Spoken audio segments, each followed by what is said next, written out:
dinləyicilərə sağlam ağız boşluğu və ona qulluq qaydaları haqqında müəyyən tövsiyələrimizi vermək istəyərdik.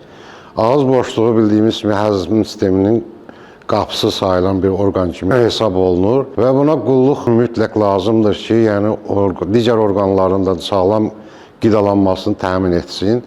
Bunun üçün gündə tövsiyə edərdik ki, səhər və axşam yemək qəbulundan sonra dişləri yaxşıca fırçalasınlar və hər hansı bir patologiya gördükdə, ağız boşluğu orqanlarının hər hansı birində, yəni vaxtında həkimlərə müraciət eləsinlər ki, onun qarşısı vaxtında müəyyən diaqnostik müayinələr aparılaraq müəyyən diaqnostik nəticələr əldə olunsun ki, vaxtında müalicə tədbirləri görülüb və o problemlər aradan qaldırılsın.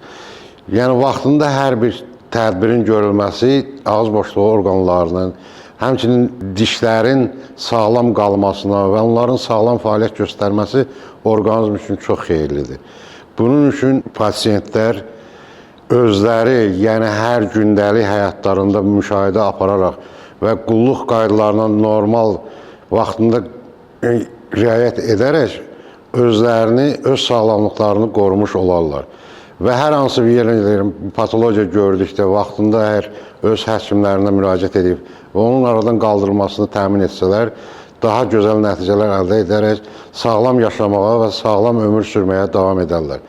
Bunun üçün yəni hər bir pasiyentlərimizə və bizi dinləyən insanlara demək istəyirik ki, özlərinin həm müşahidəçi kimi nəzarət edərək vaxtında yəni hər hansı bir problemi aşkar eləsələr və onu özləri, öz müalicə həkimlərinə bir yerdə aradan qaldırsalar, daha xoş və daha uzun ömür yaşamış olarlar.